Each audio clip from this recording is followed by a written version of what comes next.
A really common mistake when learning Spanish is using por and para incorrectly, so today we're going to take a look. The first thing that I'm going to say is to have patience with yourself, because this is one of those rules that's kind of like ser and estar. It feels like there's so many rules, there's so many different situations to follow, so it can feel frustrating. So just be patient with yourself and also listen. When you're listening to people who are native Spanish speakers or who already speak Spanish, are they using por? Are they using para? Make a mental note. This helps you with the real life examples of when to use por and when to use para.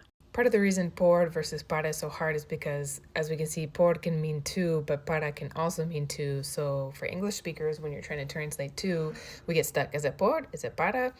Por can mean to, by, through, in, because of, during, per. Para can mean to, in order to, by, as in a deadline, for the purpose of. It might help to think of them more as these images, as these ideas. So por is because of or in exchange for a cause or a motive. And then you can think of para as more of like, okay, direct line, like the end or the destination. Here's another way to think of it. Por is like a due to or because of or by, whereas para is in order to, again, that destination. Let's look at some examples here. First, this column is por.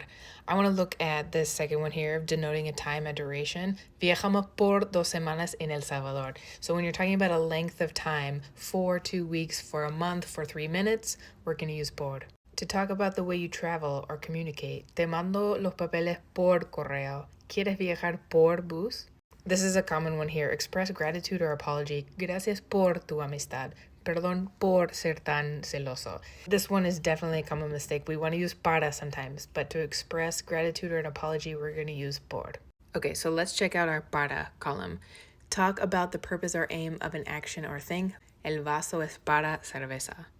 If we want to refer to a specific time, necesito el carro reparado para mañana. So this is different than our, over in the por column, we had denoting a time or duration, because this is for 2 weeks, like the amount of time that's passing.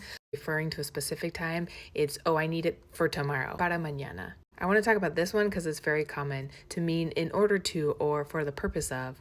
Para hacer pupusas se necesita la masa, frijoles y queso. So this one is very common. You will hear and see para plus an infinitive verb like hacer, very common. So again, I want to look at this, these moving arrows, the cause, the motive, the exchange, by, through, because of. Whereas para is the end, the destination, in order to. Okay, so when it comes to practicing on your own, I love this website, SpanishDictionary.com. I'm going to say para because I think that this is for my mom. It is directly for her. I'm giving it to her, so I'm going to say para. Viajamos en coche. Okay, I'm going to say por because it's the duration that we're in the car. Like, how long are we in the car? For 8 hours, so I'm going to say por.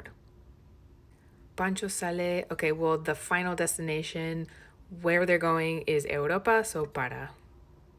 Okay, para mí este libro es aburrido. I'm going to say para because this is my opinion. Aquí está el regalo para, because this gift is for María. Envié la carta por, because I'm talking about the means or how I did it. Por correo. Ana compró el vestido, okay, in exchange, or I'm exchanging the vestido for the $20, so por. El avión sale, okay, para, because that's the destination.